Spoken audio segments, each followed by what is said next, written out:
আসলে দেখেন ওই এক চাচা কি পচা খাবার খাইতে আছে।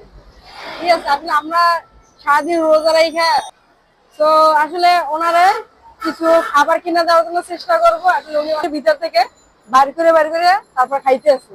ঠিক আছে, তো ভাই আসসালামু আলাইকুম। ওয়ালাইকুম সালাম।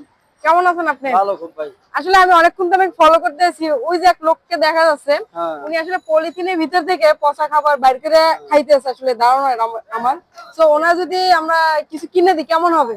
না, খুব ভালো হবে। উনি তো খাইতেছে খারাপ খাবার। খারাপ খাবার আসলে আমরা আসলে রোজা রাখছি, রমজান মাস, সবাই আমরা ভালো মন্দ খাওয়ার জন্য চেষ্টা করি, কিন্তু আসলে উনি ওখানে দেখেন পচা খাবার গুলা খাইতেছে। ঠিক আছে, ভালো খাবার দিলে উনি খুশি হবে। আচ্ছা আমি ওনার জন্য কিছু খাবার নিয়ে ওনার কাছে গেলে কেমন হয়? আচ্ছা, তাহলে ওনার জন্য আমি কিছু কেনার জন্য এখন বিরিয়ানি দিলে কেমন হয়?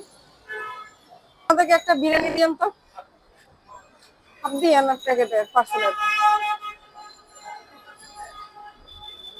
তো আসলে ওনার জন্য আমি বিরিয়ানি নিতে আসলাম। ঠিক আছে, তো আসলে দেখি ওনার কেমন হয় আর কি।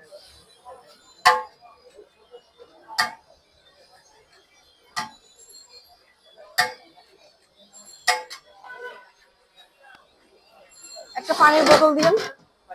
হুম, হাফ লিটার নরমাল।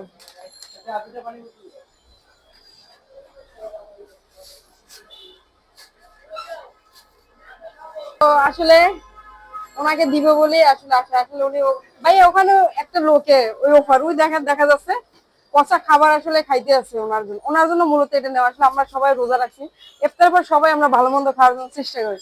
তো আসলে দেখলাম আসলে উনি পচা খাবার পলিথিন থেকে বের করে খাচ্ছে। ঠিক আছে, ওনার ওনার জন্যই এটা নেওয়া আর কি।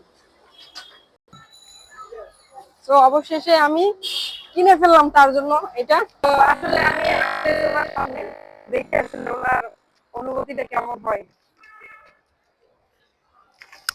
ঠিক আছে, আল্লাহ জানে আসলে উনি আমার কি বলে না বলে। আসসালামু আলাইকুম। আপনি পচা খাবার খাচ্ছেন কেন? হ্যাঁ চাচা, আপনি পচা খাবার খাচ্ছেন কেন? এই তো পচা খাবার, এটা ফালাই দেন না। হ্যাঁ